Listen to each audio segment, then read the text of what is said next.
বিসমিল্লাহির রহমানির রহিম। সুপ্রিয় দর্শক, আমরা আজকে চলে আসছি মফিজ কাকার ধান চাষ দেখাতে। কাকা ভালো আছেন? হ্যাঁ ভালো। কাকা, এই 2025 সালে কি ধান রোপণ করেছেন?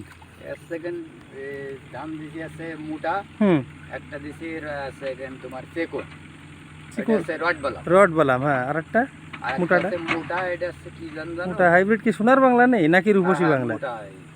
ও, তে কোনো সার বীজ কি সরকারিভাবে পাইছেন ফ্রি? না, উপজেলাতে যে কৃষি অফিসার ইনুস ভাই দিয়ে পাওনি না? না না পাইনি এখন তো কোনো বছর পাওনি। আমার তো জানা মতে অনেকদিন ধান চাষ করতেছো, এক প্যাকেটও দিনই না? না পাইনি। বীজ, সার, তেল এগুলো কিছু দিন? ও, তা আসলে ইনুস ভাইরে আমি অবশ্যই বলবানি উপজেলা পর্যায়ে যে কৃষি অফিসার ওলিয়ারের পরে ইনুস ভাই আসছে। শাহজাহান কাকা 1 কেজি নাকি জোর করে এনেছে কার কাছ থেকে, শাহজাহান কাকাও নিজে পাইনি। এরকম অনেক কৃষক যারা ধান চাষ করে তারা পাচ্ছে না, আবার আমাকে আলমগীর ভাই আছে, ও চাষ করে না, ও পায় ধান। তাহলে আসলে কষ্টজনক। হ্যাঁ, ও ধান চাষ করে না, ও ধান নিয়ে যদি বেঁচে খায়, যারা চাষ করে তারা পাচ্ছে না।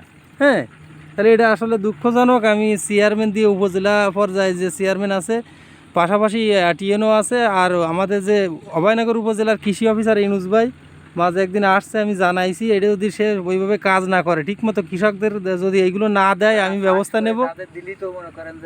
হ্যাঁ, আর আমরা চাষ করি, অরিজিনাল কৃষকরা পাচ্ছে না, এই তো ওই সেই জন্য আমি 1 বিঘা জমি, হ্যাঁ ঠিক আছে, টোটাল 4 বিঘা জমি আছে, সবই তো মনে করে যে সবাই কৃষক। হ্যাঁ, সবাই কৃষক, কিন্তু কেউ পাইনি, তাই তো? না।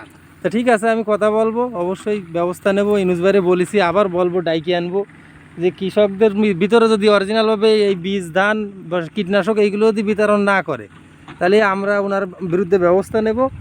দর্শক, আমরা দেখাছিলাম মফিজ কাকার ধান চাষ। আসলে তার মনে অবশ্যই ক্ষোভ থেকে যায় যে কৃষি অফিসাররা যে ধান বীজগুলো দেয় অরিজিনাল কৃষকদের দেয় না, অন্য অন্য জায়গায় আত্মীয়করণ করে দিয়ে দেয়, যার কারণে ক্ষতি হচ্ছে। এই বীজ কিনা বীজ লাগাইছি, এই ধান লাগাইছি আছে কিনা বীজ, হ্যাঁ সার কিনতেছি, হ্যাঁ, সবই কিনা, সবই কিনে। আসলে তো সে ধান সময় মতো যায়, 1000 টাকা বেচলেও সে টাকা উঠতেছে না, যত খরচ হচ্ছে।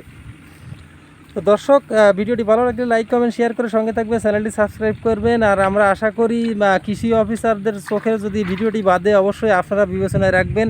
সরকারিভাবে আপনারা যে বীজ দেন, দেরিতে দেন, 1 কৃষকদের কমপ্লেন আছে, 2 আসছে অরিজিনাল কৃষকদের আপনারা ধান দেন না, বীজ দেন না, সার দেন না, দেন আত্মীয়করণ করে। অন্য অন্য মেম্বার, চেয়ারম্যান যতই বলুক না কেন, কিন্তু আপনারা কৃষি অফিসার উপজেলা পর্যায়ে যারা আছেন, আপনাদের কর্তব্য অরিজিনাল কৃষকদের কাছে আইসে লিস্ট করে যাচাই বাছাই করে ভর্তুকিগুলো প্রদান করা, নইলে এর বিরুদ্ধে আমরা ব্যবস্থা নেব, তখন হিতে বিপরীত ঘটবে।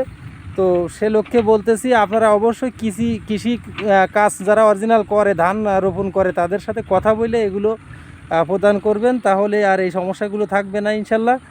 তো সবাই ভিডিওটি ভালো লাগে লাইক, কমেন্ট, শেয়ার করে সঙ্গে থাকুন। আজকের মতো বিদায় নিচ্ছি, ভালো থাকুন, আল্লাহ হাফেজ।